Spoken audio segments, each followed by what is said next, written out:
Hai, Assalamualaikum warahmatullahi wabarakatuh. Ketemu lagi dengan saya, Benny Ramdhani, dan terima kasih juga buat kalian yang sudah setia di channel Benny Info.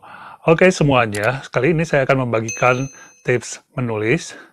Temanya adalah bagaimana menguatkan karakter yang kalian buat melalui dialog. Iya, kalian kan udah tahu ya, pernah saya singgung juga bahwa karakter ini perannya sangat penting banget di novel yang kalian tulis. Oke, terus gimana sih supaya karakter yang kalian bikin itu semakin kuat melekat di pikiran pembaca dan kuat di ceritanya juga? Ya, ada banyak cara dan yang pasti kurangi telling. Jadi jangan bilang karakter saya ini adalah ekspresif, karakter saya ini pendiam, tapi lakukan showing. Caranya ya showing melalui dialog. Oke, sebelum lanjut, jangan lupa subscribe channel ini dan kita ke bumper.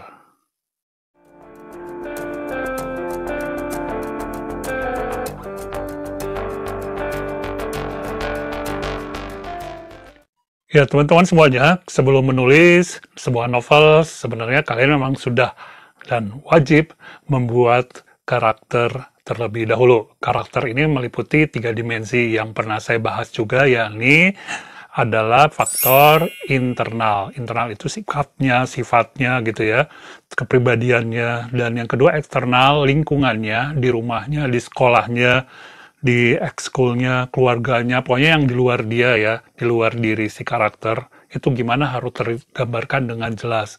Dan yang ketiga adalah fisiknya, jadi dia matanya biru, tinggi, atau gimana itu juga harus dijelaskan biar karakternya terlihat unik.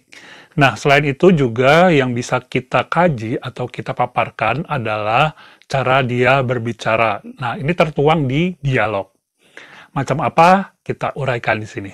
Oke, yang pertama adalah kosakata favorit. Ya, kosakata favorit ini misalnya adalah seberapa banyak kosakata dari karakter ini. Apakah ada kata-kata yang sering digunakan? Apakah mereka umumnya menggunakan kata-kata yang singkat atau panjang? Apakah mereka menggunakan banyak kata yang berhubungan dengan indera tertentu seperti penglihatan atau suara?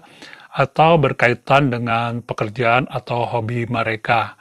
Ya, kita kan tahu ya biasanya kalau anak basket itu kalau ngomong itu di dialog itu selalu memakai kosakata ya anak basket gitu ya. Misalnya, "Alah lo jangan suka mendribble perasaanku" gitu ya. Atau kalau anak yang hobi baca, dia selalu mengaitkan dengan kutipan buku-buku yang dibacanya. Macam itu, makin kita bisa menjelaskan, makin kuat karakternya. Oke, yang nomor 2 adalah pola kalimat. Kalau yang tadi lebih ke diksi atau pilihan kata ya. Nah, kalau pola kalimat ini lebih luas lagi. Misalnya saja, apakah mereka cenderung bicara dalam kalimat yang panjang atau pendek nih? Biasanya juga mewakili apa coba? Ya, cerewet atau enggak gitu ya. Terus, apakah mereka menggunakan banyak pertanyaan atau kalimat menyuruh imperatif gitu ya, memerintah. Nah, ini juga kita akan tahu apakah dia itu kepo atau bosi atau enggak dari kalimat-kalimat yang dilontarkan dalam dialog itu. Terus, apakah mereka selalu mengakhiri kalimat dengan keraguan-raguan, itu menandakan karakternya saling meragu-ragukan. Jadi, buat kalian semua, nggak harus kalimat itu sama semua. Jadi sesuaikan dengan karakternya untuk menentukan dialog-dialog yang dibuat kemudian. Ya, paham di sini. Oke, nomor 3 adalah latar pendidikan. Ya, dialog itu bisa menjelaskan juga latar pendidikan dari karakter yang kita buat ya. Gimana bisa menentukannya? Ya, biasanya tingkat pendidikan yang tinggi itu makin tinggi ya, dia akan terlihat kosakatanya lebih rumit lah ya, kemudian juga agak angkuh biasanya, dan mereka banyak menggunakan istilah-istilah yang susah dimengerti orang awam. Sebaliknya yang tingkat pendidikannya lebih rendah ya bahasanya lebih sederhana dan kata-katanya juga nggak terlalu rumit ya, kalimatnya juga pendek.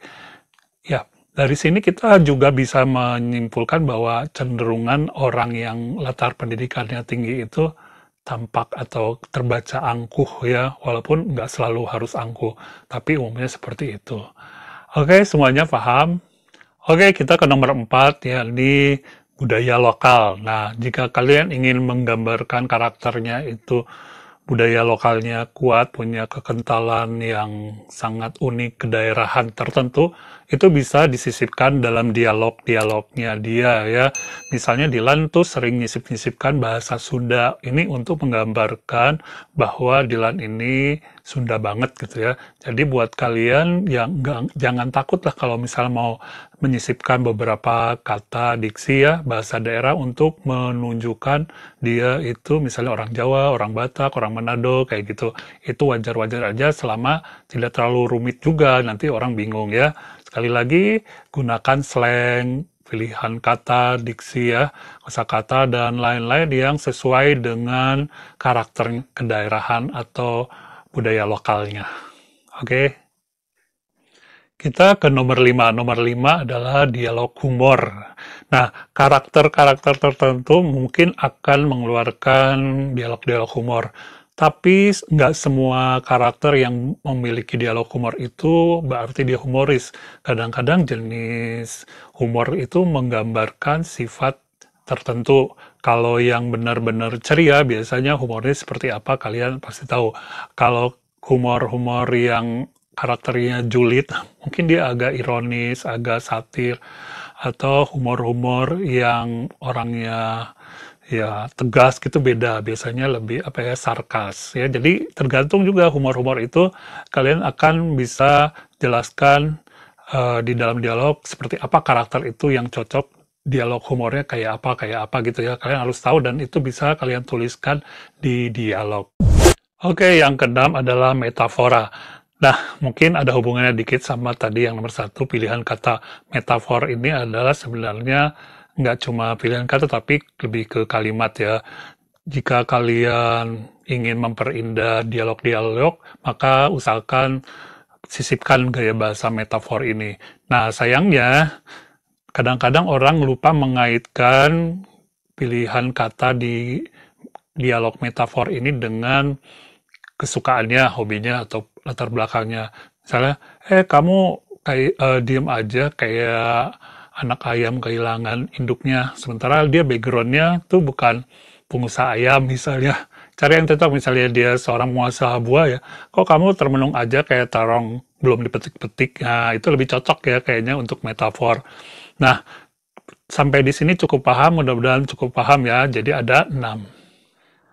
Oke, terima kasih yang udah nyimak dan mudah-mudahan paham banget dengan penjelasan saya tadi. Jadi, sekali lagi, kalian harus buat karakter yang jelas. Jelas sifatnya, sikapnya, kepribadiannya, caranya banyak. Salah satunya lewat jenis dialog yang harus kalian pilih ya. Dialog orang yang introvert dan ekstrovert itu cenderung berbeda.